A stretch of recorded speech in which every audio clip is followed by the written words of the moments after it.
आज मैं सुनाने जा रही हूँ शिवरात्रि व्रत कथा। एक बार पार्वती ने भगवान शिव शंकर से पूछा, ऐसा कौन सा श्रेष्ठ तथा सरल व्रत पूजन है जिसके मृत्यु लोक के प्राणी आपकी कृपा सहज ही प्राप्त कर लेते हैं।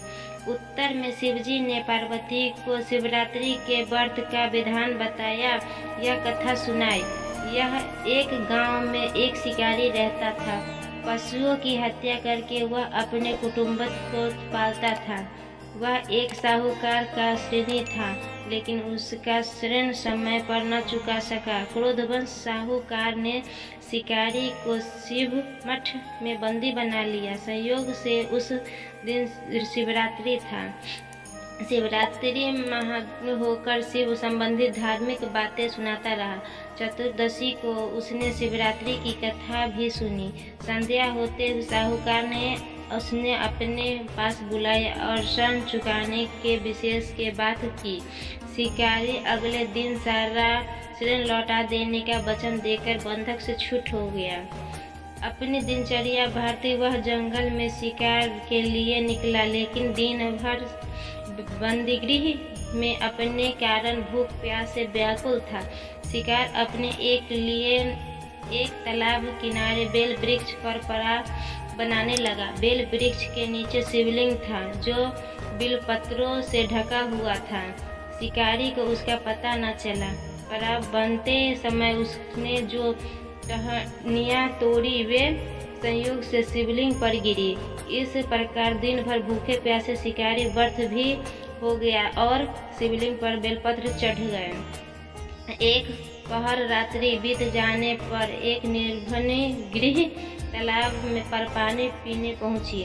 शिकारी ने धनुष पर तीर चढ़ाकर जो की खींची और बोली, मैं गर्भिणी हूँ, शीघ्र ही प्रसव करूँगी।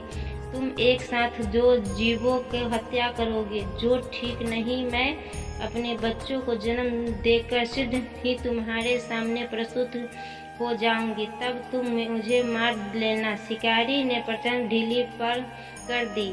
मृगी झांसियों में लुप्त हो गई। कुछ ही देर बाद एक और मृगी उधर से निकली।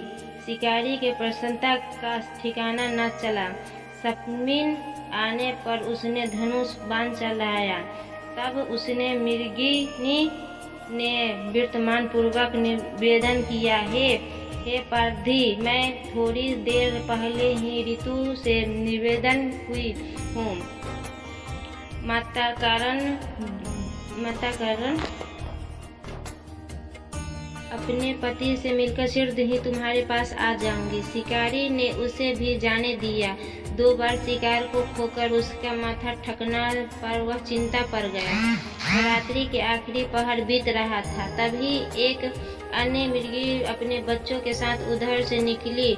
शिकारी के लिए यह स्वयं अवसर था। उसने धनुष पर तीर चढ़ाने में देर न लगाई। वह तीर छोड़ने ही वाली थी कि मृगी बोली, हे अपराधी, मैं इन बच्चों को पिता के हवाले करके लौट आऊंगी। इस समय मुझे मत मार। शिकार हंसा और बोला, सामने आए शिकार को छोड़ दूं? मैं ऐसा मूर्ख नहीं। इससे पहले मैं 2 बार अपना शिकार खो चुकी हूँ। मेरे बच्चे भूख प्यासे से तड़प होंगे। उत्तर में मृगी ने फिर से कहा, जैसे तुम्हें अपने बच्चों की ममता सता रही है, ठीक वैसे ही मुझे अपने बच्चों के सता रही है। इसलिए सिर्फ बच्चों को नाम थोड़ी देर में लिए जीवनदान मांग रही हूँ। हे अपराधी, मेरा विश्वास करके इन्हें अपने पिता के पास लौटाने की कृपा